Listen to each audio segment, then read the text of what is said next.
Que el Señor esté con ustedes. Proclamación del Santo Evangelio según San Lucas. En aquel tiempo, el ángel Gabriel fue enviado por Dios a una ciudad de Galilea llamada Nazaret, a una virgen desposada con un varón de la estirpe de David, llamado José. La virgen se llamaba María. Entró el ángel a donde ella estaba y le dijo: Alégrate llena de gracia, el Señor está contigo. Al oír estas palabras, ella se preocupó mucho y se preguntaba qué querría decir semejante saludo. El ángel le dijo: No temas, María, porque has hallado gracia ante Dios. Vas a concebir y a dar a luz un hijo, y le pondrás por nombre Jesús. Él será grande y será llamado Hijo del Altísimo. El Señor Dios le dará el trono de David, su padre, y él reinará sobre la casa de Jacob por los siglos, y su reino no tendrá fin. María le dijo entonces al ángel: ¿Cómo podrá ser esto, puesto que yo permanezco virgen? El ángel le contestó: El Espíritu Santo descenderá sobre ti, y el poder del Altísimo te cubrirá con su sombra. Por eso, el santo que va a nacer de ti será llamado Hijo de Dios. Ahí tienes a tu pariente Isabel, que a pesar de su vejez ha concebido un hijo y ya va en el 6º mes, la que llamaban estéril. Porque no hay nada imposible para Dios. María contestó: Yo soy la esclava del Señor, cúmplase en mí lo que me has dicho. Y el ángel se retiró de su presencia. Palabra del Señor. Tomen asiento, por favor. Queridos hermanos, hoy encontramos un paralelismo con la lectura del Evangelio de Lucas y al igual con las lecturas de ayer. Primera identificación sería que, como les digo, todo el Antiguo Testamento lo tienen que leer con sentido cristológico, es decir, todo va relacionado al Mesías, al que espera el pueblo de Israel. Si nosotros abordamos el Antiguo Testamento no con el sentido cristológico, no comprenderíamos de qué hablan los jueces, de qué hablan los profetas, de qué hablan los reyes. Y veíamos ayer precisamente, ¿no?, que tanto los jueces, el libro de Jueces, como el Evangelio, hablaba de la esterilidad. Y decíamos que ser estéril dentro de la Sagrada Escritura se refiere a no tener descendencia, a un castigo de Dios, pero no, ¿verdad?, porque fuera mala la persona, sino el pueblo de Israel concebía que algo que te pasaba, sea una enfermedad, sea una dificultad, pues era una situación, ¿por qué? Por el pecado, ¿no? Alguien tuvo que haber pecado. Si no fuiste tú, fue tu pariente, fue tu familia, fue tu mamá, fue tu papá. Es decir, tenían esa teología de la retribución, ¿no? Es decir, si tú te portas mal o si alguien hace mal, eso perjudicará y obviamente te va a ir marcando en tu vida, ¿no? Y entonces hoy vemos el paralelismo diferente, primero con el Evangelio. El ángel Gabriel se le aparece ayer a Zacarías, ahora a María. Pero vean la distinción, ¿no? La distinción entre esta aparición es que tienen un diálogo, ese es un común, tienen un diálogo. Gabriel tiene el diálogo con Zacarías y Gabriel tiene el diálogo con María. Pero la distinción está en el modo de recibir el mensaje de parte de Dios. Zacarías duda. Ay, ¿cómo voy a creer? O sea, pues si ya somos ancianos, pues si ya mi mujer, pues no, o sea, ¿cómo va a ser eso posible, no? O sea, vuelven a decir lo mismo, ¿no? ¿Cómo va a ser eso posible? Pero se queda en la duda. Y la duda nos hace estériles en la fe. Cuando dudamos, cuando no confiamos en Dios, obviamente nos vamos buscando un un soporte espiritual, humano, en otras cosas, sea el dinero, sea una deidad diferente, sea el ocultismo. Es decir, el ser humano necesita tener un soporte, una confianza, y cuando no la encuentra en Dios, lo busca en otros lados.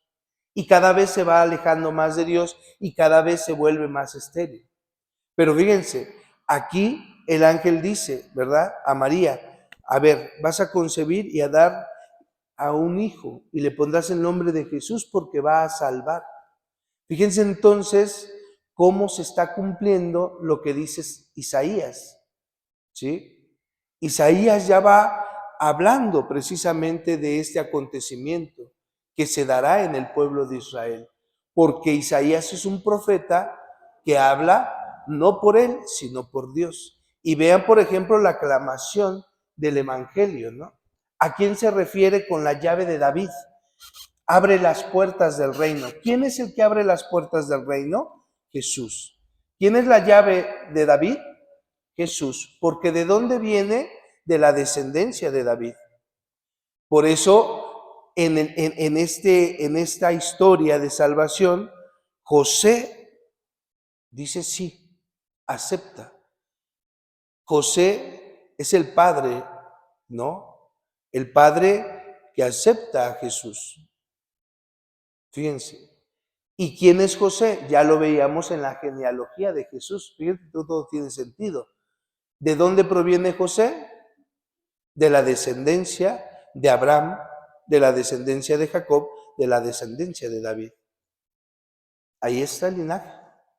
Por eso la llave de David, que abre las puertas del reino de Dios, es Jesús, el Mesías esperado desde los profetas y desde los jueces. Ahora ya no va a haber esterilidad, ahora viene precisamente la vida, ahora viene precisamente el reino de Dios, el Dios vivo, el Dios de Isaac, el Dios de Abraham, el Dios de Jacob, el que es, fíjense, el Dios de vida.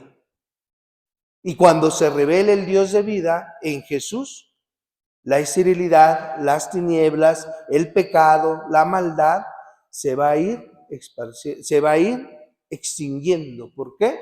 Porque Jesús es la revelación plena del Padre.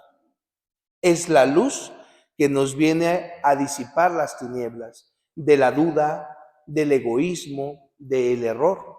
Fíjense. Entonces, vean qué bella es la historia de la salvación. Pero no nos quedemos ahí solamente. Jesús que viene, la llave de David, tenía que nacer de la Virgen, como dice Isaías, de una Virgen. ¿Y quién es la Virgen? La Virgen no es la que no tiene relaciones. La Virgen es el estado de gracia. Tú puedes ser virgen. Yo puedo ser virgen. Es un estado de gracia. Que estás en gracia, que eres puro, ¿sí? Porque muchas veces lo han asociado a lo largo de la historia con un acto sexual, ¿no? La mujer que no ha tenido relaciones sexuales es virgen, ¿no? El estado de gracia es lo que se habla de virginidad, que tú eres puro. Las religiosas son vírgenes, ¿por qué? Porque tienen esa consagración a Dios, ¿no? Pero no porque no hayan tenido relaciones sexuales, sino más bien se refiere a un estado de gracia. Y entonces, ¿quién está en el estado de gracia? María. Ahí está María. Fíjense, María dialoga, como Zacarías dialoga con el ángel, pero María vence el miedo, vence la duda. Porque María también le dice, ¿no? Pero ¿cómo va a ser posible esto? Pero ella vence diciendo, hágase en mí según tu palabra. Aquí está la esclava del Señor. Aquí está la esclava del Señor. Haz lo que quieras. Fíjense. Y luego dice, ¿no? Aquí algo que me llama mucho la atención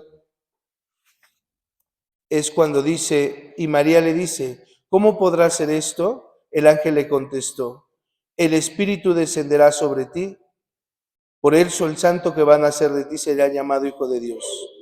Y le vuelve a decir, ve la gracia de Dios con tu prima Isabel.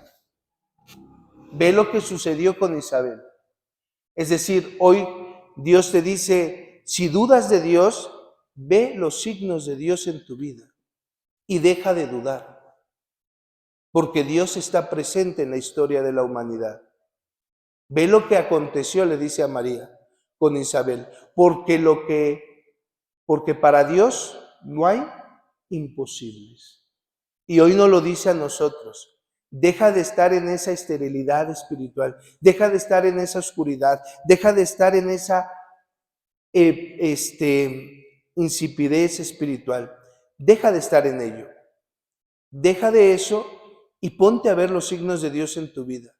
Porque para Dios nada es imposible. Para Dios nada es imposible. Deja de dudar. Deja de estarte tirando al suelo pensando que todos te odian, que Dios no te quiere, que Dios te abandonó. No, Dios no abandona. A veces calla, pero no abandona, no se aleja, porque es un Dios con nosotros, es un Emmanuel, es un Dios con nosotros. Por tanto, en vez de estar perdiendo el tiempo dudando o pensando que Dios se ha alejado de ti, ponte a ver los signos de Dios en tu vida y ponte a ver los medios, los dones que Dios te ha dado en tu vida, para que entonces puedas decir como María, abrirte a la gracia de Dios y decir, aquí está la esclava, haz lo que quieras, Señor. ¿Sí? Cúmples en mí según tu palabra, no la palabra tuya, no tu voluntad. Ese es el problema también del cristiano de hoy en día, que hoy quiere hacer su voluntad. O sea, se acerca a Dios, pero quiere que Dios haga la voluntad de uno, ¿no? Por ejemplo, Señor, quiero cambiar, quiero convertirme, pero ¿sabes qué? No me exijas dejar el vicio, no me exijas dejar la lujuria, no me exijas dejar el pecado, no me exijas dejar la infidelidad, porque eso es un estado cómodo para mí. O sea, todo lo que quieras menos eso. Y queremos que Dios se adecue a nuestro pensar, a nuestro actuar, a nuestra conveniencia. Ese es el problema. No es como María decir, pues cumpla tu voluntad, Señor, en mi vida. No la mía, sino la tuya. Porque nos encanta decirle a Dios lo que tenga que hacer y cómo debe de actuar en nuestra vida. No lo dejamos ser Dios. No lo dejamos ser Dios. Y nos acercamos a Dios pidiendo, orando, y nos vamos de rodillas a las peregrinaciones y podemos andar de aquí y de allá, ¿no? En varias iglesias y podemos, pero no hacer la voluntad de Dios. Porque queremos que Él se adecue a nuestra voluntad. Queremos que Él sea nuestra imagen y no nosotros a Él, ¿no? Ah, sí, Señor, quiero cambiar, quiero ser cristiano, pero esto no me lo exijas, porque voy a seguir haciéndolo. Y me importa un bledo si tu voluntad dice que tengo que hacer lo diferente o lo contrario, ¿no? Y por eso vean, ¿no? Era lo que hablábamos, no hablo más, ¿verdad? Lo está grabando, pero era lo que estábamos dialogando, reflexionando. Incluso con las madres, ¿no? ¿Cuántas personas dentro del cristianismo quieren hacer su santa voluntad y no la voluntad de Dios? Y una persona sabia me dijo, Padre, necesitamos que vayan con la gente que no conoce a Dios, porque lamentablemente mucha gente que conoce a Dios, que se da el golpe de pecho o que está dentro de la iglesia, es gente amañada. Fíjense lo que dijeron. Gente amañada, porque es la gente que hace todo menos la voluntad de Dios. Fíjense, qué triste, pero es verdad, ¿no? Y de Iztapalapa se da mucho, ¿no? En las mayordomías, en los grupos, ¿no? Queremos hacer nuestra voluntad, no la voluntad de Dios en la iglesia. Empezando por los obispos, sacerdotes, diáconos permanentes, grupos. Tendríamos que empezar a actuar como María. Haz tu voluntad, Señor. y no condiciones a Dios con tu forma de pensar, con tu forma de actuar. Si la voluntad de Dios es, dejas esto, déjalo. Y si no, mejor no lo sigas, porque no es seguir a Dios a medias. Y eso va para ti y para mí, ¿eh? Hoy la pedrada también es para mí. No es seguir a Dios a medias. Lo que me conviene sí, lo que no me conviene no. No, es un todo por el todo. Por eso antes, cuando te quería, y terminó la reflexión, quería ser cristiano, no era fácil que tú llegaras y te sentaras como ahorita. Por eso si se dan cuenta, y aquí está un ejemplo vivo, ¿verdad? Está una antepuerta, ¿sí o no?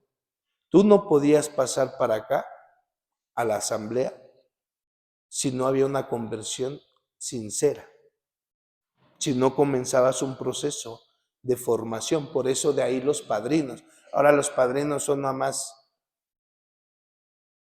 ¿verdad? No digo otra cosa, pero, ¿verdad? Pero fíjense, los padrinos son nomás de juguete ahí, de adorno. No, antes ser cristiano era una opción de vida única. Por eso no había tantas confesiones, una sola confesión para toda la vida. De manera que si la regabas y te condenabas. O sea, ¿por qué? Porque los cristianos de antes decían, sí es un sí, el todo por el todo, como María. El todo por el todo. Puedes dudar, puedes tener, ¿verdad?, momentos de debilidad, de flaqueza, sí, pero no te puedes quedar ahí. Ahí están los apóstoles. ¿Dudaron? Sí, pero volvieron a hacer la voluntad de ellos, no, de Dios. Isaías dudó, claro que sí. Jacob, ahí está Jonás, ¿no? Tantos personajes que pueden regarla en la vida, pero que al final cumplen la voluntad de Dios. Ojalá que tú cumplas la voluntad de Dios antes de que tu vida se acabe. Que así sea.